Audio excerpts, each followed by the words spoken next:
எபிரேயர் 11ஆம் அதிகாரத்தில் தான் நம்ம போதகர் நம்மளுக்கு விசுவாசத்தை பற்றி எடுத்துக்கிட்டு வராங்க. புக் ஆஃப் ஹீப்ரூஸை நம்ம ஸ்டடி பண்ணுகிறதுல எபிரேயர் 11ஆம் அதிகாரம் ஒரு நல்ல ஒரு வேதத்தில் விசுவாசம்னா என்ன, விசுவாசத்தினால என்னென்ன நடந்தது, விசுவாசத்தில் ஹீரோஸ் யார் அப்படிலாம் நம்ம வேதத்தில் விசுவாசத்துக்குன்னே தனிப்பட்ட விதமாக கொடுக்கப்பட்ட ஒரு அதிகாரம் தான் எபிரேயர் 11. ஸோ எபிரேயர் 11 1ஆம் வசனமே நம்ம பார்த்தோன்னா அதில் சொல்லப்பட்டிருக்கிறது என்னென்னா, விசுவாசமானது நம்பப்படுகிறவைகளின் உறுதியும் காணப்படாதவைகளின் நிச்சயமாக இருக்கிறது. ஆனால் இது வாசிக்கும்போது எல்லாருக்கும் ஈஸியாக புரியுதா? எனக்கு தெரிஞ்ச விதத்தில் ஈஸியாக புரியுதா எல்லாருக்கும்? விசுவாசம்னா என்ன? நம்ம கேட்டு கேட்டு பழகிட்டோம். விசுவாசம் என்ன? நம்பப்படுகிறவர்களின் உறுதி காணப்படாதவைகள் நிச்சயம். ஆனால் அதை நம்ம தனித்தனியாக எடுத்து நம்ம அதை அண்டர்ஸ்டாண்ட் பண்ணிக்கிட்டோன்னா விசுவாசம்னா என்னதுன்னு நம்மளுக்கு புரிய ஆரம்பிக்கும். இல்லைன்னா நம்ம என்ன நினைக்கிறோம், விசுவாசம்னா ஒவ்வொருத்தர்கிட்ட தனிப்பட்ட முறையில் கேள்வி கேட்டால் விசுவாசம்னா என்னன்னு கேட்டோன்னா எல்லாம் சொல்லுவாங்க நம்புறது, இல்லைன்னா ஒரு காரியத்துக்காக பாசிட்டிவாக கன்ஃபெஸ் பண்ணுறது, இப்படி தான் சொல்லுவீங்க. பல விதமான பதில்கள் தான் வரும். ஆனால் ஆக்சுவலாக வசனத்தின்படி விசுவாசம்னா என்னது, அதுன்னா நம்மளுக்கு ஒரு சரியான ஒரு புரிதல் இருக்குமான்றது நம்ம அதை கொஞ்சம் விசுவாசம்னா என்னதுன்னு புரிஞ்சுக்கொள்ளணும். ஸோ முதல்ல பார்த்தோன்னா விசுவாசம் நம்பப்படுகிறவைகளின் உறுதி. அதில் இங்கிலீஷில் பார்த்தோன்னா அது திங்ஸ் வி ஹோப் ஃபார். அப்போ ஒரு நம்பிக்கை அதில் இருக்குது. விசுவாசத்தில் என்ன இருக்குது? ஒரு நம்பிக்கை இருக்குது. ஸோ நம்பிக்கைனா இப்போ நம்ம எடுத்துக்கிட்டோன்னா ஒரு எக்ஸாம் எழுதுனா நம்ம நம்பிக்கை என்னது? ரிசல்ட் வரும், பாஸ் ஆகும், இதுதான் நம்பிக்கை. இல்லைன்னா இப்போ நம்ம நல்லா ஹெல்த்தியாக இருக்கோம், நம்ம நம்பிக்கை என்ன? வாழ்நாள் முழுக்க நம்ம சுகமாக தான் இருப்போம். இல்லைன்னா ஒரு பண தேவை வருது, நம்ம அடுத்த நம்பிக்கை என்ன வரும் தெரியுமா? எனக்கு வேலை இருக்குது, நான் வேலை செய்கிறேன், சம்பாதிச்சு அந்த தேவையை பூர்த்தி பண்ண மேலானது, அதற்கும் மேற்பட்டது. அப்போது விசுவாசம்னா என்னது? So there is something that we hope for. ஏதோ ஒரு காரியத்துக்காக நம்ம நம்பிக்கொண்டிருக்கிறோம், ஆனால் அது நம்ம கண்ணில் தெரியல. இப்போது ஒரு தேவைன்னா நான் வேலை செய்கிறேன், எனக்கு சம்பளம் வரும் அடுத்த மாதம், அந்த சம்பளத்தை வச்சு நான் பூர்த்தி செய்வேன்றது விசுவாசம் கிடையாது, நம்பிக்கை. எனக்கு சம்பளம் வரும்ன்றது நிச்சயமான ஒரு நம்பிக்கை, அது உறுதி. ஆனால் அதை விட மேலானது காணப்படாதவைகளின் நிச்சயம். காணப்படாதவைகளின் நிச்சயம்னா இப்போ வரலாம், அதுக்கு தான் அங்கே தான் விசுவாசமே ஆப்ரேட் ஆகுது. ஸோ காணப்படாதவைகளின் நிச்சயம்னா உங்களுடைய அண்டர்ஸ்டாண்டிங்கில் என்னவா இருக்கும்னு யோசித்து பாருங்க. இப்போ எத்தனையோ காரியங்கள் வரலாம். இப்போ உங்கள் சூழ்நிலைகளில் இது நடக்குமான்னு ஒரு கேள்விக்குறி வருதுல்ல, அங்கே தான் காணப்படாதவையின் நிச்சயம் உண்டாயிருக்கிறது. நம்ம சூழ்நிலைகள் இன்னைக்கு இது நடக்குமா, இந்த காரியம் சாத்தியம் ஆகுமா, இந்த குடும்பத்தில் ரட்சிப்பு உண்டாகுமா, இந்த குடும்பம் ஒன்று சேருமா, இல்லைன்னா இந்த கடன் பிரச்சனை எனக்கு அடைக்கப்படுமா, இப்படின்னு ஒரு கேள்வி வருதுல்ல, அங்கே தான் விசுவாசம் செயல்படுகிறதா இருக்கிறது. காணப்படாதவைகள் நிச்சயம். ஸோ இதுதான் நம்மளுடைய சிம்பிள் அண்டர்ஸ்டாண்டிங்காக இருக்கணும். விசுவாசம்னா என்னது? நான் நம்புறது, இல்லைன்னா இது அதுன்னு இல்லை, காணப்படாதவைகள் நிச்சயம். ஆனால் இந்த காணப்படாதவைகள் நிச்சயம் எதில் பேஸ் ஆகிருக்கு? வசனத்தில் பேஸ் ஆகிருக்கு. ஆண்டவர் செய்வார், கட்டாயம் செய்வார் எல்லாருக்கும். ஆனால் தனிப்பட்ட முறையில் அது எதில் பேஸ் ஆகிருக்குன்னு பார்த்தோன்னா, ஒரு சின்ன பிள்ளை எக்ஸாம் எழுது படிக்கல, அது அடுத்த விஷயம். ஆனால் பாஸ் ஆவே அப்படின்னு ஒரு நிச்சயம் உண்டாகுதுல்ல. இப்போ ஃபார் எக்ஸாம்பிள் லெட்ஸ் டேக், நம்ம ரெகுலராக எடுக்கிற மேக்ஸ் சப்ஜெக்டே எடுத்துப்போம். ஒரு பிள்ளைக்கு எவ்வளோ கஷ்டப்பட்டு ஒன்றுமே வரல, பப்ளிக் எக்ஸாம்லேயும் அப்பியர் ஆயாச்சு. ஆனால் ஒரு நிச்சயம், ஆண்டவர் என்ன பாஸ் ஆக்கிடுவார், சம்ஹவ் நான் ஒரு ஸ்க்ரேப் பண்ணியாவது வந்துடுவேன் அப்படின்னு ஒரு நிச்சயத்தை உள்ள ஒரு பயம் இருந்தாலும் திகில் இருந்தாலும் ஆண்டவர் என்ன வெட்கப்படுத்த விட மாட்டாருன்ற அந்த நம்பிக்கை இருக்கலாம். அதுதான் விசுவாசம். அங்கே ஆண்டவர் எனக்காக கிரியை செய்வாருன்றது தான் விசுவாசம். இன்னொன்று காணப்படாதவைகளின் நிச்சயம். இது எப்படி சாத்தியமாகும்? சில நேரங்களில் நம்ம நினைக்கிறோம் இந்த சூழ்நிலையில் இது சாத்தியமாகுமான்னு நினைக்கும் போது நம்ம ஞாபகத்தில் கொள்ள வேண்டிய வசனம் ரோமர் 4:17-18.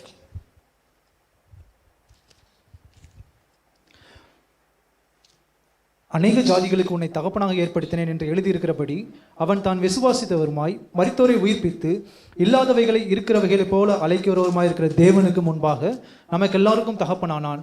உன் சந்ததி இவ்வளவாய் இருக்கும் என்று சொல்லப்பட்டபடியே தான் அநேக ஜாதிகளுக்கு தகப்பனாவதை நம்புகிறதுக்கு ஏதுவில்லாதிருந்தும் அதை நம்பிக்கையோட விசுவாசித்தான். இந்த இடத்துல பார்த்தோம்னா ஆபிரகாமை குறித்து இங்கே பவுல் எழுதுறாரு. பவுல் எழுதும்போது என்ன சொல்றாரு, ஆண்டவர் வந்து ஆபிரகாம் அழைக்கும் போது ஏதோ ஒரு பட்டணத்துலேருந்து ஆபிரகாம் அழைக்கிறார், ஊருன்ற பட்டணத்துலேருந்து அழைக்கிறாரு. உன்னை பெரிய ஜாதி ஆக்குவேன், உன்னை பெரிய ஒரு தேசமாக்குவேன்னு சொல்லி அந்த ப்ராமிஸ், அந்த வாக்கு தத்தத்தை கொடுத்து அழைக்கிறாரு. அப்போ ஆபிரகாம் தேவனை குவெஸ்டின் பண்ணல. அவர் வந்து இது ஆகுமா ஆகாதா, எப்படி ஆகும், என்னை கொண்டு எப்படி நடக்கும், அதெல்லாம் கேட்கல. ஆண்டவர் சொன்னால் நீ என்னை பின்பற்றி வா. அவருடைய தேசத்தை விட்டு, தன்னுடைய தகப்பன் வீட்டை விட்டு, தன்னுடைய இனத்தை விட்டு வந்துட்டு ஆனாலும் வருஷ கணக்காகுது, பிள்ளை இல்லை. பொதுவாக ஒரு தேசம் ஒரு ஜாதி ஆகணும்னா தன்னுடைய சுதந்திரவாளி தான் அதை கொண்டு போகணும். ஆனால் தனக்குன்னு ஒரு பிள்ளை இல்லாத சூழ்நிலையில் ஆண்டவர் சொன்ன வாக்கு தத்தம் நிறைவேறுமான்னு நினைக்கும் போது இங்கே ஒரு அழகான வாக்கியம் வருகிறது.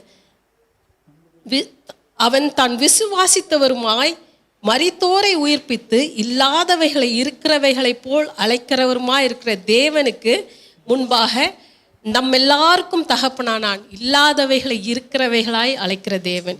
இன்னைக்கு நம்ம வாழ்க்கையில இது சாத்தியமா அப்படின்னு ஒரு கேள்விக்குறியோட இருக்கிற சூழ்நிலையில இல்லாதவைகளை இருக்கிறவைகளாய் அழைக்கிற தேவன் உங்களுக்காக செய்வார். இன்னைக்கு ஒருவேளை இப்போ காலேஜ் அட்மிஷன்ஸ் போற காலங்கள், காலேஜ் அட்மிஷன்ஸில் என்ன நடக்கும், இந்த கட் ஆஃப் இல்லைன்னா இது சீட் கிடையாதுமா, இல்லைன்னா இவ்வளோ பே பண்ணுங்க, அப்போ இந்த சீட் அலாட்மெண்ட். நம்மளால ஒருவேளை அந்த அளவு டொனேஷன் கொடுக்க முடியாது, இல்லைன்னா அந்த கட் ஆஃப் இல்லாமல் இருக்கலாம். ஆனால் உங்களுடைய விசுவாசம் இல்லாதவைகளை இருக்கிறவைகளாய் அழைக்கிற தேவனை நீங்கள் கேட்கும்போது அங்கே உங்கள் விசுவாசத்தை காணாதவைகளை காண்கிறதா நீங்கள் யோசித்து ஜெபித்து கேட்கும்போது தேவன் உங்களுடைய விசுவாசத்தை கனப்படுத்துகிறவராக இருக்கிறார். ஸோ இதுதான் விசுவாசம். பேசிக்கலாக சிம்பிள் அண்டர்ஸ்டாண்டிங் விசுவாசம். ஒரு காரியத்துக்காக நம்புறீங்க, காரியம் வாய்க்கல, ஆனால் வசனம் சொல்லுகிறது இல்லாதவைகளை இருக்கிறவைகளாய் அழைக்கிற தேவன் நமக்கு உண்டு, அவர் மூலமாக நம்மளுக்கு காரியங்கள் நடக்கும். இதுதான் பேசிக்கலி ஒரு விசுவாசிக்கு உண்டான. அதனால தான் நம்மளை விசுவாசிகள்னு அழைக்கிறோம்.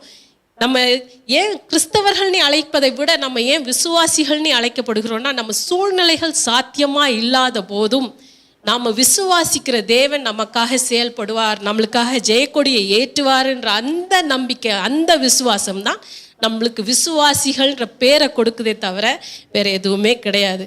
நம்மளுடைய வாழ்க்கையே விசுவாச வாழ்க்கை. அப்போ வாழ்க்கையில் போராட்டங்கள் வரும், காரியங்கள் மாறுதலாய் தோன்றும், ஆனால் எல்லாவற்றையும் நம்மளுக்கு ஜெயமாக மாற்றுகிற தேவன் நமக்கு முன்பாக இருக்கிறார். ஸோ இன்றைக்கும் யோசித்து பாருங்கள், எந்தெந்த காரியங்களுக்காக நீங்கள் நம்பிக்கொண்டிருக்கீங்க, எந்தெந்த காரியங்களுக்காக தேவனிடத்தில் வேண்டிக் கொண்டிருக்கிறீங்க, அது எல்லாவற்றிலும் நீங்கள் ஜெபியுங்க, ஆண்டவர் உங்களுக்கு ஒரு வழியை உண்டு பண்ணுவார்.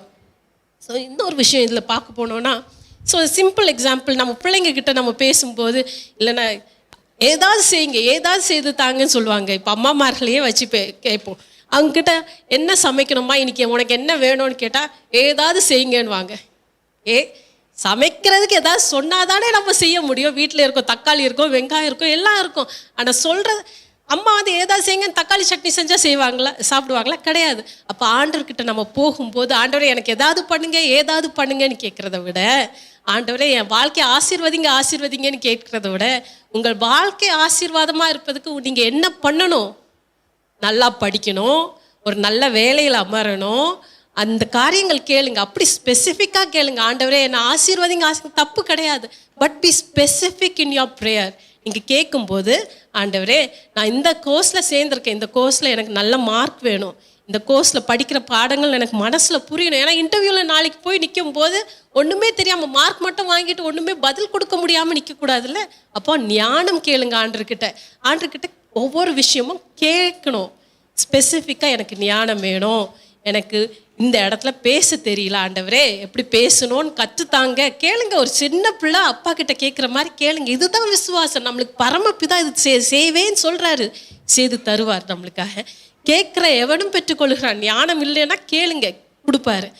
பண தேவையா, ஆண்டவரே ஆண்டவர் சொல்கிறாரு, இந்த புறாக்களை குருவிகளை விட நீங்கள் விசேஷித்தவர்கள் அல்லவான்னு கேட்குறாரு. என்னத்தை உடுப்போம், என்னத்தை சாப்பிடுவோம், என்னத்தை உண்போன்னு கேட்குறத விட அவர் சொல்கிறாரு, இந்த மத்தேயு 6ஆம் அதிகாரத்தில் வருது அந்த வசனம்,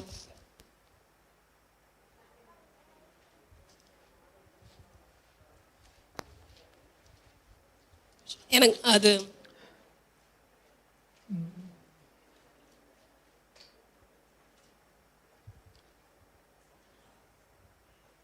ஆகையால் எண்ணத்தை உண்போம் எண்ணத்தை குடிப்போம் என்று உங்கள் ஜீவனுக்காகவும் எண்ணத்தை உடுப்போம் என்று உங்கள் சரீரத்துக்காகவும் கவலைப்படாதிருங்கள் என்று உங்களுக்கு சொல்லுகிறேன். ஆகாரத்தை பார்க்கலும் ஜீவனும் உடையை பார்க்கலும் சரீரமும் விசேஷித்தவைகள் அல்லவா? ஆகாயத்து பட்சிகளை கவனித்து பாருங்கள், அவைகள் விதைக்கிறதும் இல்லை, அறுக்கிறதும் இல்லை, களஞ்சியங்களில் சேர்த்து வைக்கிறதும் இல்லை, அவைகளையும் உங்கள் பரமபிதா பிழைப்பூட்டுகிறார். அவைகளை பார்க்கலும் நீங்கள் விசேஷித்தவர்கள் அல்லவா? நீங்கள் special, you are very special in his eyes. அப்போ நீங்கள் கேட்கும்போது, ஆண்டவரே எனக்கு இது வேணும் அப்படின்னு கேட்கும்போது, உங்கள் அந்த குருவிக்கு அந்த ஆகாயத்து பறவையே போஷிக்கிற தேவன் உங்களை போஷிக்க மாட்டாரா? கட்டாயம் செய்வார். நீங்கள் கேளுங்க, அதுதான் விஷயம். விசுவாசத்தோட தேவன் எனக்கு செய்வார், அவரை விட்டால் வேற யாருன்னு நீங்கள் அவர்கிட்ட கேட்கும்போது அவர் கட்டாயம் உங்களுக்கு பதில் அளிக்கிற தேவனாக இருக்கிறார். ஸோ காணப்படாதவைகளின் நிச்சயம்ன்ற காரியத்தை நம்ம தொடர்ந்து பார்த்துட்டு வரோம். காணாத காரியத்தை எப்படி நிச்சயமாய் வரும்னு நம்புறது? கிறிஸ்தவர்லாம் சும்மா சொல்லிக்கொண்டே இருந்தால் வருமா? எனக்கு ஞானம் கிடச்சிரும், எனக்கு ஞானம் கிடச்சிரும், அறிவு வந்துடும்னா வந்துடுமா? கட்டாயம் இல்லை. பாசிட்டிவ் கன்ஃபெஷன்ஸ் நம்மளுக்கு நம்ம கொள்ளுகிறதே தவிர, ஆனால் எப்படி ஃபேத்தை நம்ம செயல்படுத்துவது, விசுவாசத்தை செயல்படுத்துவது, வசனங்களை நாம் தியானிக்கணும். வசனங்களின் வாயிலாக தான் நம்ம அந்த விசுவாசத்தை வளர்த்து கொள்ள முடியும். ஸோ தேவன் இல்லாதவைகளை இருக்கிறவைகளாய் அழைக்கிற தேவன். அப்போ ஒரு வேளை நம்மக்கிட்ட யாராவது சொல்லிக்கோங்க, உனக்கு மேக்ஸே வராது, உனக்கு இங்கிலீஷே வராது, உனக்கு இதுவே வராதுன்னு நம்மளா சொல்லலாம், ஈஸியாக சொல்லலாம். ஆனால் இல்லாதவைகளை இருக்கிறவைகளாய் அழைக்கிற தேவன் நம்மளுக்கு கொடுக்கணும்னு நம்ம அவர்கிட்ட, ஆண்டவரே எனக்கு வராதுன்னு சொல்கிறாங்க, ஆனால் இல்லாதவைகளை இருக்கிறவைகளாய் அழைக்கிற தேவனாக இருக்கிறேன், அப்போ இந்த ஞானத்தை எனக்கு தரமாட்டீரான்னு கேட்டிங்கன்னா கட்டாயம் தேவன் தர வல்லவராக இருக்கிறார். இன்றைக்கி நீங்கள் நினைக்கலாம், ஒரு வேலை ஸ்தலத்தில் மற்றவங்கள போல் என்னால் ஒரு ப்ரெசன்டேஷன் பண்ண முடியல, மற்றவங்கள போல் எனக்கு பேச்சு வரல, இல்லை மற்றவங்கள போல் என்னால் பெர்ஃபார்மன்ஸை காமிக்க முடியலன்னு நீங்கள் மனசுக்குள்ளால வேதனைப்பட்டு இருக்கலாம். ஆனால் ஆண்டர்கிட்ட போய் கேளுங்க, ஆண்டரே இந்த சூழ்நிலையில் என்னுடைய பாஸுடைய கண்களில் எனக்கு தயவு வேணும், எனக்கு இந்த டீம்மேட்ஸ் மத்தியில் எனக்கும் ஒரு உயர்வை கட்டளையிடுங்க, அவர்கள் கண்களுக்கு முன்பாக என்னை வெட்கப்படுத்தாங்க. ஸ்பெசிஃபிக்காக கேளுங்க ஆண்டர்கிட்ட, ஆண்டர் செய்வார். ஆண்டர்கிட்ட நம்ம போகும்போது இப்படி ஒரு பிள்ளை ஏதாவது சேர்த்துத்தாங்கன்னு கேட்குறத விட, ஆண்டவரே எனக்கு இன்னைக்கு இதுதான் சாப்பிடணும்னு ஆசையாக இருக்குது, இது தாங்கன்னு கேட்கும்போது, அம்மா கிட்ட கேட்கும்போது அம்மா அந்த ஸ்பெசிஃபிக்காக சேர்த்து தராங்கல்ல, அதே போல் உணவுன்றது நம்மளுக்கு கட்டாயம் வந்துடும். ஆனால் ஆசைப்பட்டு கேட்கறது தேவனிடம் நம்ம கேட்கும்போது அதை தேவன் நம்மளுக்கு தர வல்லவராக இருக்கிறார். இன்னொரு காரியம், போன வாரம் பாஸ்டர் நம்மளுக்கு சொன்ன போது விசுவாசம்னா என்னன்னு சொன்னார். விசுவாசம் முன்னோக்கி போகிறதா இருக்கிறது. ஸோ நம்ம வாழ்க்கையில் பல காரியங்கள் தோல்வியாய் தோன்றும் போது நம்ம தோல்வியை பேசிகிட்டு இருக்கலாமா? பேசக்கூடாது. தோல்வின்றது இட்ஸ் பார்ட் ஆஃப் லேர்னிங், அப்படி நம்ம எடுத்துக்கணும். ஒரு நேரம் நம்ம ஃபெயில் ஆகிட்டோமா, that is a learning. Okay, இந்த காரியம் வரல, எதனால் வரல, ஆனலைஸ் த சிச்சுவேஷன், எதுக்காக வரல, எதனால, எப்படின்னு அதை ஆராய்ந்துப்பாங்க. அதை விட்டுட்டு ஐயோ எனக்கு வரல எனக்கு நான் தோற்று போயிட்டு அப்படி பேசுகிறத விட, நீங்கள் ஒரு காரியத்தை ஆராய்ந்து பார்த்து முன்னோக்கி போகிறவர்களாக இருக்கணும். இதில் பார்த்தோன்னா யூத ஜனங்கள் விசேஷித்தவர்கள். யூதர்கள் பார்த்திங்கன்னா உலகத்தில் அவங்களுடைய எண்ணிக்கை பார்த்தோன்னா எவ்வளோ தெரியுமா? 0.2% தான் வேர்ல்டு பாப்புலேஷனில் அவங்க இருக்காங்க. ஜஸ்ட் 0.2%. அவங்க 1,57,00,000 பேர் தான் இருக்காங்க 2023 கணக்கின்படி. அப்போ 1,57,00,000 மக்கள் உலகத்தில் பல இன்வென்ஷன்ஸை பண்ணியிருக்காங்க. ஆனால் அவங்களுடைய ஹிஸ்ட்ரியை நீங்கள் பார்த்தீங்கன்னா பரிதாபமான ஹிஸ்ட்ரி, தேவனுடைய ஜனம். ஆனால் 1940s ஹிட்லர் அந்த யூத இனத்தையே அழிக்கணும்னு அவங்கள கேம்ப்ஸில் போட்டு, கேஸ் சேம்பர்ஸில் போட்டு அழித்தாங்க. குடும்பமாக பிரித்து அவங்கள நிர்வாணமாக கேஸ் சேம்பர்ஸில் போட்டு கேஸை திறந்து விட்ருவாங்க. இப்போ நம்மளே யோசித்து பார்ப்போம், ஒரு கிச்சனில் நம்ம கேஸ் கொஞ்சம் நேரம் அந்த ஸ்மெல் வந்தாலும் நம்மளுக்கு எப்படி மூச்சு அடைக்குது. அவங்கள கூட்டமாக ஒரு ரூமில் போட்டு நிர்வாணிகளாக அந்த ரூமில் போட்டுருவாங்க. அவங்களுக்கு எதுக்காக அங்கே அனுப்புனாங்கன்னு தெரியாது. முதல் செட்டுக்கெலாம் அனுப்பிட்டு மேலேருந்து தண்ணி ஒழுகும், தண்ணியில் ஆசிட், அது கூட சேர்ந்து கேஸ், அப்படியே அவர்களை எரித்து அவங்கள அந்த இனத்தையே அழிக்கணும்னு அந்த யூத ஜனத்தை அழிக்க முற்பட்டான் ஹிட்லர். அப்படி குடும்பங்களை பிரித்தாங்க. அந்த ஜனங்களை, அவங்க ஜெர்மனிலேயே பயங்கர பணக்காரங்களாக இருந்தாங்க. வைர வியாபாரிகள், ட்ரேடர்ஸ், மர்ச்சன்ட்ஸ், இப்படி பெரிய பணக்கார பொசிஷன்ஸில் இருந்தவங்களுடைய நிலைமை ஒரே நொடி பொழுதில் ஒன்றுமே இல்லாமல் ஆனாங்க. ஆனாலும் அந்த ஜனத்தினுடைய நம்பிக்கை, அந்த ஜனத்தினுடைய வைராக்கியத்தை பார்த்தோன்னா அது உண்மையில ஒரு நம்மளெல்லாம் அப்படியே ஆச்சரியத்தில் வீழ்த்தும். அவங்க இப்படிப்பட்ட ஒரு சூழ்நிலையில் போன பிறகும் அவங்க நம்பிக்கையை விடலை. அவங்க நம்பிக்கை என்னவா இருந்ததுன்னா, எங்கள் தேவன் எங்களை விடுவிப்பார், எங்கள் தேவன் எங்களை கட்டாயம் விடுவிப்பார், நாங்கள் எங்கள் தேசத்துக்கு போவோம். அவங்களுக்குன்னு ஒரு தேசம் கிடையாது 1940s. ஆனால் நாங்கள் எங்களுடைய இஸ்ரவேல் தேசத்துக்கு திரும்ப போவோம், எங்கள் தேசத்தை திரும்ப கட்டுவோம்ன்ற விசுவாசத்தோடு அவங்க அப்படி அழிக்கப்பட்டாலும், மூட்டை பூச்சி நசுக்குவது போல் நசுக்கப்பட்டாலும் அவங்க அந்த விசுவாசத்தை விடலை. அந்த விசுவாசத்தை விடாதனால இன்னைக்கும் யூத ஜனம் 1,57,00,000 பேர் இருந்தாலும் உலகத்தில் அவங்கள யாராலையும் அடிக்க முடியல, அழிக்க முடியல. இன்றைக்கும் இஸ்ரேல் பாலஸ்தீனம் அந்த யுத்தம் போய் கொண்டிருக்கிறது. ஆனாலும் அவங்கள போல ப்ரொடெக்ஷன் யாராலையும் கொடுக்க முடியாது. அயன் டோம் ப்ரொடெக்ஷனை நீங்கள் பார்த்தீங்கன்னா அவ்வளோ ஒரு ஆச்சரியமாக இருக்குது. அவங்க தேசத்தையே அவங்க எலக்ட்ரானிக்காக மூடிடுறாங்க. ஒரு ராக்கெட் ஃபுல்லாக வர முடியாது. அப்படி சில நேரம் ஒரு வேளை வரலாமா இருக்கலாம். ஆனால் ஒரு நாள் எத்தனையோ ஏவுகணைகளை லெபனன்லேருந்து, சிரியாவிலேருந்து, வெஸ்ட் பேங்க்லேருந்துலாம் அனுப்புனாங்க. காசாலேருந்துலாம் அனுப்புனாங்க. இஸ்ரேல் தேசத்தை அழிக்க முடியல. இன்றைக்கி 226 230 டேஸோ ஆயிடுச்சு வார் ஆரம்பிச்சு. ஆனால் அவங்கள இவ்வளவு வார் நடந்து மரித்த சோல்ஜர்ஸுடைய கணக்கு பார்த்தோன்னா 500 கிட்ட தான் இருக்கே தவிர அதுக்கு மேலே போகலை. அப்போ அந்த ஜனத்துடைய நம்பிக்கை, அந்த ஜனத்துடைய விசுவாசம் எப்படிப்பட்டதாக இருந்ததுன்னா, எங்கள் தேவன் எங்களை விடுவிப்பார், எங்கள் தேவன் எங்களுக்கு ப்ராமிஸ் பண்ணி கொடுத்த, வாக்குத்தத்தம் பண்ணி கொடுத்த இஸ்ரேல் தேசத்தில் நாங்கள் இருப்போம், தேவனுடைய ஆலயத்தை நாங்கள் கட்டுவோம். அதுதான் அவங்க நம்பிக்கை, வேறு எதுவுமே கிடையாது. தேவனுக்காக அவங்க இருக்கிற அந்த வைராக்கியம் மட்டுமே. இப்படிப்பட்ட ஒரு இனத்தில் தான் ஆல்பர்ட் ஐன்ஸ்டைன் வந்தார். ஆல்பர்ட் ஐன்ஸ்டைனை பற்றி நீங்கள் கேள்விப்பட்டீங்கன்னா, ஆல்பர்ட் ஐன்ஸ்டைன் அவங்க ஸ்கூலில் சொல்லிட்டாங்க, அவங்க அம்மாவை கூப்பிட்டு, உன் பிள்ளை ரொம்ப மக்கு, என்னால் படித்து கொடுக்க முடியாது, பேசாமல் வீட்டுக்கு கூட்டிகிட்டு போயிடுங்கன்னு சொல்லப்பட்ட பிள்ளை தான் ஆல்பர்ட் ஐன்ஸ்டைன். பிற்காலத்தில் ஃபிசிக்ஸில் அவ்வளவு இன்வென்ஷன்ஸ், அவ்வளவு டிஸ்கவரிஸ் பண்ணி இன்றைக்கி நம்ம எலக்ட்ரிசிட்டி யூஸ் பண்ணுறோம், இது எத்தனையோ காரியங்கள் யூஸ் பண்ணுறோம், எல்லாத்துக்கும் பேஸை உருவாக்கியவர் தான் ஆல்பர்ட் ஐன்ஸ்டைன். ஆனால் அன்னைக்கு அந்த அம்மாவுடைய விசுவாசம் என்ன தெரியுமா? என் மகன் ஒரு நாளும் புத்தி குறைவுள்ளவனாக இருக்க மாட்டான். அப்போ இன்றைக்கும் தாய்மார்களுக்கு நான் சொல்ல விரும்புகிறது என்ன, உங்கள் பிள்ளைகளை குறித்து தேவன் உங்கள் பிள்ளைகளை உங்ககிட்ட கொடுத்துருக்காங்கன்னா ஒரு நோக்கத்தோடு தேவன் கொடுத்துருக்கிறார். உங்கள் பிள்ளைகளை குறித்து நீங்கள் குறைவாய் மதிப்பிடாதீர்கள். ஏன்னா உங்கள் விசுவாசம் தான் உங்கள் பிள்ளைகளை மேலே கொண்டு வரும். நீங்கள் உங்கள் பிள்ளைகளுக்கு பண்ணுகிற ஜெபம் தான் உங்கள் பிள்ளைகளை மேலே கொண்டு வரும். இதுக்கு நீங்கள் வேணா வசனம் இருக்கான்னு கேட்கலாம், கட்டாயம் இருக்குது. சங்கீதம் 144 பார்த்தீங்கன்னா 144 12ஆம் வசனம்,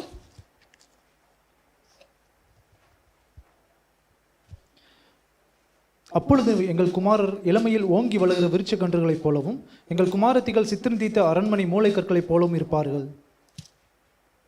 எங்கள் குமாரர் ஓங்கி வளருகிற விருட்சக கன்றுகளைப் போல் இருப்பார்கள், எங்கள் குமாரத்திகள் அரண்மனை மூளைக்கற்களைப் போல் இருப்பார்கள். எப்பேற்பட்ட ஆசீர்வாதம்! ஆண்டர்கிட்ட கேட்கணும், எங்கள் பிள்ளைகளை ஆசீர்வதிங்க, எங்கள் பிள்ளைகளை இப்படியாய் ஆசீர்வதிங்க. வசனத்தை வச்சு கேளுங்க, நீங்கள் சும்மா கேட்காதீங்க. ஆசீர்வதிங்க, இப்படி பண்ணுங்க, பெரிய ஆள் ஆகணும்னா வசனம் இருக்குது. வசனம் என்ன சொல்கிறது? எங்கள் குமாரர்கள் இளமையில் ஓங்கி வளருகிற விருட்சக கன்றுகளைப் போல் இருப்பார்கள். அப்போ உங்கள் மகன்களுக்காக ஜோம் பண்ணுங்க, உங்கள் பொம்பளை பிள்ளைகளுக்காக ஜோம் பண்ணுங்க. அப்போ ஆண்டர் கட்டாயம் செய்வார். ஒரு தாயினுடைய விசுவாசம் பிள்ளையுடைய வாழ்க்கையை சரி பண்ணும். உங்கள் ஜெபங்கள் வீண் போகாது. இதுக்கு நம்மளுக்கு வேதத்தில் மோசேயுடைய அம்மாவுடைய விசுவாசம் இருக்கிறது. அதே போல் இந்த காலத்தில் ஆல்பர்ட் ஐன்ஸ்டைனுடைய அம்மாவுடைய விசுவாசம் இருக்கிறது. இன்றைக்கி நம்முடைய விசுவாசமும் பேசும் கட்டாயம். ஏன்னா விசுவாசித்து நம்ம செயல்படும் போது ஆண்டர் செய்யக்கூடிய காரியம் பெரிதாக இருக்கிறது. சரி, இந்த விசுவாசம்னு பேசுகிறோம், காணப்படாதவைகள் நிச்சயம்னு பேசுகிறோம். இந்த விசுவாசத்தை எப்படி நம்ம வளர்த்து கொள்வது? அடுத்த கேள்வி அங்கே தான் வருது. விசுவாசம்னா சும்மா சாதாரணமாக வந்துருமா? எல்லாருமா நம்ம வசனத்தை பற்றி கொண்டு இருக்க முடியுமா? ஆனால் ஆண்டவர் என்ன சொல்கிறார் தெரியுமா? எபிரேயர் 11:15,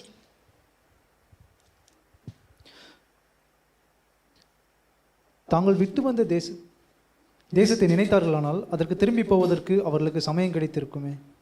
இந்த வசனம் யாரை குறித்து சொல்லுகிறதுன்னு பார்த்தோன்னா ஆபிரகாமை சொல்லி குறித்து சொல்லப்படுகிறது. ஆபிரகாம் வந்து ஊர் தேசத்துலேருந்து ஆண்டவர் அழைக்கும் போது உன்னை பெரிய தேசமாக்குவேன், உன்னை பெரிய ஜாதி ஆக்குவேன், நீ ஆசீர்வாதமாக இருப்பாயின்னு சொல்லி ஆண்டவர் அழைக்கிறாரு. ஆனால் எத்தனையோ வருஷமாக சொல்லப்பட்ட வாக்குத்தத்தங்கள் நிறைவேறல. அப்போ ஆபிரகாம் ஒரு வேளை ஆண்டவர் செய்வாரா செய்ய மாட்டாரா நினச்சிருந்து, சரி நம்ம தகப்பன் வீட்டுக்கே போயிடுவோம், என்னத்துக்கு இப்படி ஊர் ஊராக நாடோடியாக நம்ம அலையணும்னு நினச்சிருந்தா கட்டாயம் திரும்பி போகிறதுக்கு வழி உண்டாயிருக்கும். ஊர் தேசம் ஒன்றும் தூரத்தில் இல்லை, பக்கத்தில் தான் இருந்திருக்கோம். ஒரு ஒட்டகத்தை பிடிச்சோ எதையோ பிடிச்சோ போயிருக்கலாம்.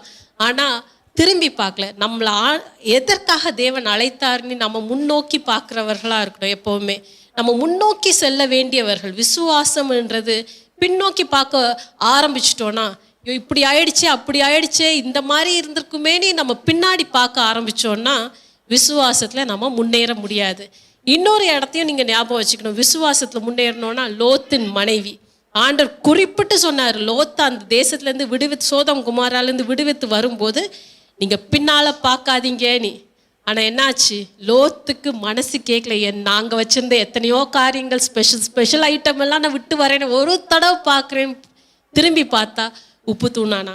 ஸோ நம்ம விசுவாச வாழ்க்கையில் நம்ம முக்கியமாக கடைப்பிடிக்க வேண்டிய ஒரு காரியம்னா நம்ம முன்னோக்கி பார்க்குறவர்களாக இருக்கணும். எப்போவுமே what lies ahead of me, நான் விட்டுட்டு வந்தது இல்லைன்னா என்னை விட்டு போனதை பற்றி நாங்கள் கவலைப்படக்கூடாது. What lies ahead of me, அதுதான் நம்ம பார்க்கணும். முன்னோக்கி போகிறவர்களாக இருக்கணும். ஓட்டப்பந்தயத்தில் ஓட்ட வீரன் வந்து பின்னாடி எத்தனை பேர் வர்றான்னு பார்த்தானா தோற்றுருவான். முன்னாடி அந்த லக்கை நோக்கி போகணுமே தவிர பின்னாடி எத்தனை பேரை நான் ஜெயிச்சுட்டு வந்தேன்னு நான் பார்க்கக்கூடாது. ஸோ நான் ஒரு ஓட்ட வீரனை போல நான் எதற்காக அழைக்கப்பட்டேனோ அதற்காக நான் முன்னோக்கி போகிறவர்களாக இருக்கணும். அடுத்ததாக இன்னொரு காரியம் பார்த்தோன்னா யாக்கோபு 2:14. என் சகோதரரே, ஒருவன் எனக்கு விசுவாசம் உண்டென்று சொல்லியும் கிரியை இல்லாதவனானால் அவனுக்கு பிரயோஜனம் என்ன? அந்த விசுவாசம் அவனை ரட்சிக்குமா? அழகா ஆண்டவர் இங்கே போட்டிருக்காரு, கிரியை இல்லாத விசுவாசம் செத்தது. அப்போ நம்ம விசுவாசத்துக்கு நேராக போகணும். விசுவாசம் ஆண்டவர் என்ன சொல்லியிருக்காரு அதை நம்பணும். ஸோ என்னுடைய வாயின் வார்த்தை, என்னுடைய செய்கைகள் எல்லாமே என்னென்னா, நான் எதை நம்பிக்கொண்டிருக்கிறேன், எதற்காக முன்னாக நடந்து கொண்டிருக்கிறேன், அதற்கு நேராக போகணுமே தவிர எதிர்மறையான காரியங்கள் வரக்கூடாது. ஸோ விசுவாசம் வந்து செயல்பாட்டில் ஆகணும்.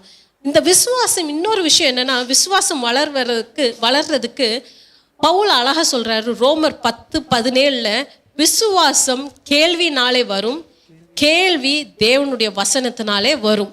ஸோ கேள்வின்னும் போது கேட்கிறவர்களாக இருக்கணும். எதை?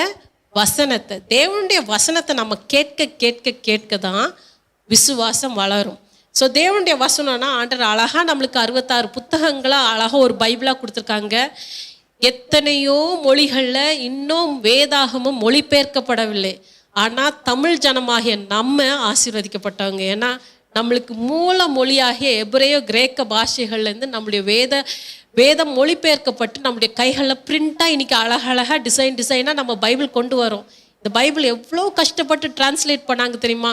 நம்ம ஈஸியாக இன்றைக்கி பைபிளை உதாசீனப்படுத்துகிறோம். பைபிள் சபைக்கு கொண்டு வராமல் இருக்கிறோம், நம்ம மொபைல்லையே பார்த்துக்கிறேன்றோம். ஆனால் இந்த பிரிண்ட் பைபிள்ன்றது எத்தனையோ சாக்ரிஃபைசஸில் வந்தது. யாரோ அவங்களுடைய வாழ்க்கையை வந்து இந்த பைபிளை டிரான்ஸ்லேட் பண்ணுறதுக்காக இந்திய தேசத்தில் வந்து இருந்து டிரான்ஸ்லேட் பண்ணி நம்மளுக்கு கொடுத்தது. அதை நம்ம உதாசீனப்படுத்தக்கூடாது. ஏன்னா ஆண்டவர் நம்ம மேலே பிரியம் வச்சதுனால தான் தமிழ் மொழியில் பிரிண்ட் ஆக வச்சார். வேற எந்த மொழியிலையும் பிரிண்ட் ஆக வச்சிருக்கலாமே. எத்தனையோ மொழிகளில் பிரிண்ட் ஆகாமல் இருக்குது. இன்னும் செய்கிறாங்க. வேத பண்டிதர்கள் இன்னும் டிரான்ஸ்லேஷன் ஒர்க் பண்ணிட்டு இருக்காங்க. அப்போ இன்னைக்கு தமிழ் ஜனமாகிய நம்மளுக்கு வேத வசனம் நம்முடைய கையில் இங்கிலீஷ்லேயும் இருக்குது, தமிழ்லேயும் இருக்குது, ஒருவேளை தெலுங்கு மலையாளமாக தான் இருக்குன்னா நாம் எவ்வளோ ஆசீர்வதிக்கப்பட்டவர்கள். அப்போ இந்த வேத வசனத்தை நம்ம வாசிக்கிறோம். வாசிக்க நம்முடைய விசுவாச வாழ்க்கை பெருகும். ஏன்னா நீங்கள் யோசித்து பாருங்கள், எபிரேயர் 11 ஆபேல்லேருந்து மோசே வரைக்கும் நம்மளுக்கு பாஸ்டர் அழகாக ஒவ்வொரு வாரமும் எப்படி ஒவ்வொருத்தர் அவங்களுடைய வாழ்க்கையின் சூழ்நிலைகளை விசுவாசத்தினால ஜெயிச்சாங்கன்னு கொடுத்துருக்காரு, நம்மளுக்கு எக்ஸ்பிளைன் பண்ணியிருக்காரு. அப்போது இந்த காரியங்கள்லாம் பைபிள் இருக்குன்னா கிதியோனை பற்றி நம்ம வாசிக்கணும், கிதியோனுடைய சூழ்நிலைகளை பற்றி வாசிக்கணும். அப்போ நம்ம எவ்வளவு அந்த வாசித்து புரிந்து நம்மளுடைய வாழ்க்கையில் நம்ம செயல்படுத்துவதற்கு நம்மளுக்கு ஆண்டவர் வச்சுருக்காருன்னா நம்ம ஆசீர்வதிக்கப்பட்ட ஜனங்க. நம்ம வேதத்தை வாசிப்பதற்கு ஒரு நாளும் மனம் அடிவாகக்கூடாது. அது தினம் தினம் வாசிக்கணும். நம்ம மற்ற காரியங்கள் எத்தனையோ நேரம் நம்ம ஃபோனில் டைமை வேஸ்ட் பண்ணுறோம், எல்லாமோ டைமை வேஸ்ட் பண்ணுறோம். ஆனால் வசனத்தை வாசிக்க மனம் அடிவாகாதீங்க. அந்த காலத்துலாம் சொல்லுவாங்க, காலையில் எழுந்த உடனே கண்ணு பார்க்குறது வந்து உன்னுடைய வேத வசனமாக இருக்கணும், நீ முதல்ல வாசிக்கிறது வந்து உன் வேதத்தை வாசிக்கிறவளா இருக்கணும்னு சொல்லி கொடுத்து வளர்ப்பாங்க. இப்போ சொல்லி கொடுக்குறாங்களான்னு தெரியல. ஆனால் அந்த காலங்களில் சொல்லி கொடுத்ததுன்னா, as soon as you get up, the first thing that your eyes sees should be the word of God. அதே போல் நீ காலையில் எழுந்தோடனே முதல்ல பேசுகிற நபர் தேவனாக இருக்கணும்னு வாங்க. இன்னைக்கு காலையில் எடுத்தோட மொபைலில் எத்தனை மெசேஜ் வந்திருக்கு, யார் நம்மளுக்கு மெசேஜ் அனுப்பிக்கான்னு தான் நம்ம பார்க்குறோம். நம்ம அப்போ எவ்வளோ பின்வாங்கிட்டோம்ல. நம்ம அப்படி இருக்கக்கூடாது. நம்ம விசுவாசத்தில் வளரணும்னா வேதத்துக்கும் வேத தியானிப்புக்கும் ஜெபத்துக்கும் முதலிடம் கொடுக்குறவர்களாக இருக்கணும். ஸோ வேதத்தை வாசிக்காமல் இருக்காதீங்க. வேதத்தை வாசிக்க தான் நம்மளுடைய ஜென்ம சுவாபமும் மாறும், நம்ம விசுவாசத்துலேயும் வளருகிறவர்களாக இருப்போம். ஸோ இன்றைக்கி நம்ம பார்த்த காரியங்கள் இதெல்லாம் பார்த்தோம். விசுவாசத்தில் எப்படி வளர்றது, விசுவாசம்னா என்னன்னு நம்ம பார்த்தோம். இன்றைக்கும் தேவன்கிட்ட நீங்கள் கேட்க வேண்டியது, ஆண்டவரே என்னுடைய சூழ்நிலை இப்படிப்பட்டதாக இருக்குது. ஸோ பேரண்ட்ஸ்க்கு நான் ஒரு வசனம் சொன்னோம், சங்கீதம் 144, பிள்ளைகளுக்கு யாக்கோபு 1:5, ஒருவன் ஞானத்தில் குறைவுள்ளவனா இருந்தால் சம்பூர்ணமாய் கொடுக்குறது வசனம் இருக்குது. எல்லாத்துக்குமே வசனம் இருக்குது. உபாகமம் 28 எடுத்தோன்னா அத்தனை ஆசீர்வாத வசனங்கள் இருக்குது. சொல்லி ஜெபம் பண்ணுங்க. உங்கள் வீட்டு பாதுகாப்புக்காக ஜெபம் பண்ணுமா, யாபேசின் ஜெபம் இருக்குது. தேவரே என்னை ஆசீர்வதிங்க, என்னுடைய எல்லைகள் தோறும் கரம் இருந்து என்னை ஆசீர்வதித்து தீங்கி என்னை துக்கப்படுத்தாதபடி அதுக்கு விலக்கி காத்து, எத்தனையோ வசனம் இருக்குது. இந்த வசனங்களை சொல்லி ஜெபம் பண்ணும்போது பிசாசானவன் அதில் லூப் கண்டுபிடிக்க முடியாது. நம்ம ஒரு நாளாக அதில் தப்பு பண்ண முடியாது. ஆனால் ஜெபம் பண்ணுங்க.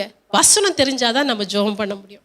வசனம் இல்லாமல் நம்ம ஜெபம் பண்ணலாம், ஆனால் எஃபெக்டிவாக ஜெபம் பண்ணோன்னா வசனம் தெரியணும்.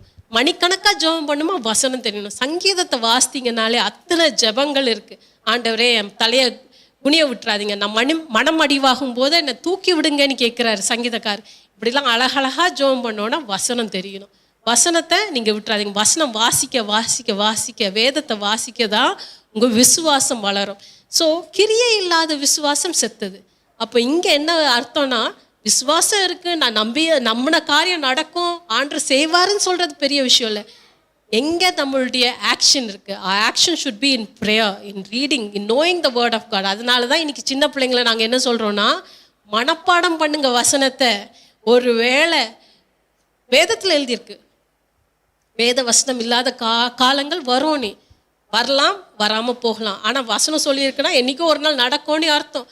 அப்போது மனப்பாடம் பண்ணிங்கன்னா அந்த வசனத்தை யாராலையும் உங்ககிட்ட இருந்து திருட முடியாது. அதனால் விசுவாசத்தில் வளரணும்னா நீங்கள் வேதத்தை வாசிக்கிறவர்களா ஜெபிக்கிறவர்களா இருக்கணும். ஜெபிக்கிறது மட்டும் இல்லை, ஆண்டவர் உங்கள் காரியத்துக்கு உங்கள் வாழ்க்கைக்கு என்ன வசனம் வாக்குத்தத்தமாக கொடுத்துருக்காரோ அதை பிடித்து கொண்டு ஜெபிக்கிறவர்களாக இருக்கணும். ஸோ இன்றைக்கி விசுவாசம்னா என்னன்னா இப்போ உங்களுக்கு புரியும். எபிரேயர் 11:1 என்ன சொல்லுகிறதுன்னு பார்த்தோன்னா, விசுவாசமானது நம்பப்படுகிறவர்களின் உறுதியும் காணப்படாதவைகளின் நிச்சயமாக இருக்கிறது. இந்த காணப்படாதவைகளின் நிச்சயத்தை நம்மளுக்கு எப்படி கொடுக்கப்படுகிறதுனா வசனத்தின் மூலமாக. இதுக்கு ஒரே ஒரு எக்ஸாம்பிள் மட்டும் சொல்லிட்டு முடிச்சிடுறேன். சிவந்த சமுத்திரத்தை இஸ்ரவேலர்கள் கடந்தாங்க, விசுவாசத்தினால தான் கடந்தார்கள். ஏன்னா வாசிக்கும்போது ஆண்டவர் சொல்கிறார், நீ போ நான் பிரிக்கிறேன்னு. மோசி காலை வச்சிருப்பாரு, செங்கோல் நீட்டினார், எல்லாம் பண்ணார், ஆனால் பிரியல. ஒவ்வொருத்தராக இறங்க செங்கடல் பிரிந்ததாக யூத வரலாறுகள் அந்த புக்ஸில் கொடுத்துருக்கு. ஒருத்தர் அவருக்கு பேர் எனக்கு மறந்து போச்சு. அவர் சரி ஆண்டவர் சொல்லிட்டார்ல செய்வாருன்னு சொல்லி அவர் செங்கடலில் இறங்குறாராம், கால் வைக்கிறாராம், பிரியல. இடுப்புல வந்தாச்சாம் பிரியல, கழுத்தளவு வந்தாச்சாம் பிரியல. முங்க போகிற நேரம் அந்த ஆள் தான் ஃபஸ்ட்டு செங்கோலை மோசை நீட்டிட்டார். ஆனால் அவர் செய்வேன்னு சொன்னார்ல செய்வாருன்னு சொல்லி இறங்கி அந்த மூக்கு தண்ணியில் படுற வரைக்கும் இறங்குறாராம் விசுவாசத்தில். அந்த நேரம் தான் செங்கடல் பிளந்தது. பிளந்த உடனே இஸ்ரவேலர்கள்லாம் கடந்து போயிட்டாங்க, மோசையும் கடந்து வந்தாச்சு. பின்னால் யார் வரா? பார்வோனும் அவனுடைய சேனைகளும். பார்வோன் சொல்கிறான், சரி அவங்க போயிட்டாங்கல்ல, அடுத்து நீங்கள் போங்க, நீ வழி இருக்குது போகலாம். ஆனால் விசுவாசம் யார்கிட்ட இருக்குது? இஸ்ரவேல் ஜனங்க கிட்ட தான் இருக்குது. ஸோ அந்த விசுவாசத்தினால தான் செங்கடலை கடந்தாங்க. பார்வோனுடைய பெரிய சேனையால் கடக்க முடியல, ஏன்னா அவங்கக்கிட்ட விசுவாசம் இல்லை. ஸோ உங்கள் வாழ்க்கையில் செங்கடலை போல சூழ்நிலைகள் இருந்தால் அதை கடப்பது, மற்றவங்க பாசிட்டிவ் கன்ஃபெஷன் அது இது சொல்லலாம், பி மோட்டிவேட்டட், பி என்கரேஜ்னு. ஆனால் உங்ககிட்ட இருக்கிற விசுவாசத்தினால தான் உங்களால் செங்கடலை கடக்க முடியுமே தவிர மற்றவர்களால் முடியாது. உங்கள் காரியங்கள் ஆண்டவர் உங்களுக்கு என்ன வாக்குத்தத்தம் கொடுத்துருக்கா அதை வச்சு தான் நீங்கள் உங்கள் சூழ்நிலைகளை ஜெயிக்க முடியும். ஸோ இன்றைக்கும் விசுவாசமானது எவ்வளோ ஒரு பெரிய ஆயுதம் தேவன் நம்மளுக்கு கொடுத்துருக்காருன்னு நம்ம பார்த்து தேவனுக்கு நன்றி உள்ளவர்களாக இருக்கணும். ஏன்னா நம்மை போல பாக்கியமுள்ள ஜனங்கள் யாருமே கிடையாது. நம்மளுக்கு ஒரு பிரச்சனைனா ஆண்டர்கிட்ட வர முடியும், ஆண்டவரே எனக்கு செய்யுங்க, நம்ம அவர்கிட்ட சண்டை போட முடியும் உரிமையோட. மற்றவங்களால முடியுமா? முடியாது. மனுஷர்கிட்ட போட முடியுமா? முடியாது. ஆனால் நம்மளுக்கு ஜீவனுள்ள தேவன் இருக்கிறார், இந்த வானத்தையும் பூமியும் உண்டாக்கிய தேவன் இருக்கிறார். இந்த விசுவாசமே நம்மளை ஜெயிக்கிறவர்களாய் நிறுத்தக்கூடும். ஸோ இன்றைக்கும் இந்த வசனத்தை தேவன் கொடுத்தமைக்காக தேவன் நன்றி சொல்லி இந்த வேலையை முடிப்போம். அன்புள்ள பிதாவே, இந்த வேலைக்காமுக்கு நன்றியோடு ஸ்தோத்திரிக்கிறோம்ப்பா. அப்பா, நீங்கள் கொடுத்த இந்த வசனங்களுக்காக நன்றி ஆண்டவரே. இந்த வசனங்கள் வாயிலாக எங்களுடைய சூழ்நிலைகள் எதுவாக இருந்தாலும் அதுக்கு நீங்கள் பேசியிருக்கீங்க, நாங்கள் விசுவாசிக்கிறோம்ப்பா. எங்களுடைய சிந்தையில் பேசுங்கப்பா, எங்கள் ஆத்மாவோட பேசுங்கப்பா. அப்பா, இந்த எளிய வார்த்தைகள் தான் ஆண்டவரே, ஆனால் விசுவாசம்னா என்னன்னு நாங்கள் அதை ஆள் மனதில் புரிந்து எங்கள் வாழ்க்கையில் அபியாசப்படுத்த எங்களுக்கு கிருபையை தருவீராக ராஜா. அப்பா, எங்களுடைய சூழ்நிலைகள் எதுவாக இருந்தாலும் அப்பா, எப்பேற்பட்ட காரியமாக இருந்தாலும் எங்களை வழி நடத்தி செல்கிறவர் நீர். அப்பா, உம்முடைய வசனத்தின் வாயிலாக எங்களை வழி நடத்துவீராக ஆண்டவரே. இன்னைக்கும் விசுவாசம்னா என்னன்னு சொல்லி கொடுத்த போது அதை புரிந்து கொண்டு உம்முடைய வார்த்தையின் மேலே பிரியம் வைத்து உம்முடைய வார்த்தை என்ன சொல்லுகிறது கேட்டு அதன்படி செய்கிற மக்களாக எங்களை மாற்றுங்க ஆண்டவரே. விசுவாசித்தேன் ஆகையால் பேசுகிறேன்ற வசனத்தின்படி அப்பா விசுவாசிக்கிறோம். எங்கள் வாழ்க்கையில் நீங்கள் நன்மையான காரியங்களை செய்வீர்னு நாங்கள் விசுவாசிக்கிறோம்ப்பா. அதே நாங்கள் பேசி கொண்டிருக்கிறோம், அதே உமக்கு துதியும் கனமாக செலுத்துகிறோம் ராஜா. அப்பா, எங்களுக்கு நீங்கள் செய்த எத்தனை நன்மைகளுக்காக நன்றி ஆண்டவரே. எங்களை உமது கரத்தில் தருகிறோம். இயேசு மூலம் ஜெபம் கேளும் பிதாவே, ஆமேன். என் ஆத்மாவே கர்த்தரை ஸ்தோத்ரி, என் முழுவலுமே கர்த்தருடைய பரிசுத்த நாமத்தை ஸ்தோத்ரி. என் ஆத்மாவே கர்த்தரை ஸ்தோத்ரி, கர்த்தர் செய்த சகல உபகாரங்களையும் மறவாதே. அவர் என் அக்கிரமம் எல்லாம் மன்னித்து என் நோய்களை எல்லாம் குணமாக்கி என் பிராணனை அழிவுக்கு விலக்கி மீட்டு என்னை கிருபையினாலும் இரக்கத்தினாலும் முடிசூட்டி நன்மையினால் என் வாயை திருப்தியாக்குகிறார். கழுக்கு சமானமா என் வயதை திரும்ப வாழ வயதை போல ஆக்குகிறார். ஒடுக்கப்படுகிற யாவருக்கும் கர்த்தர் நீதியும் நியாயத்தையும் செய்கிறார். ஆமென்.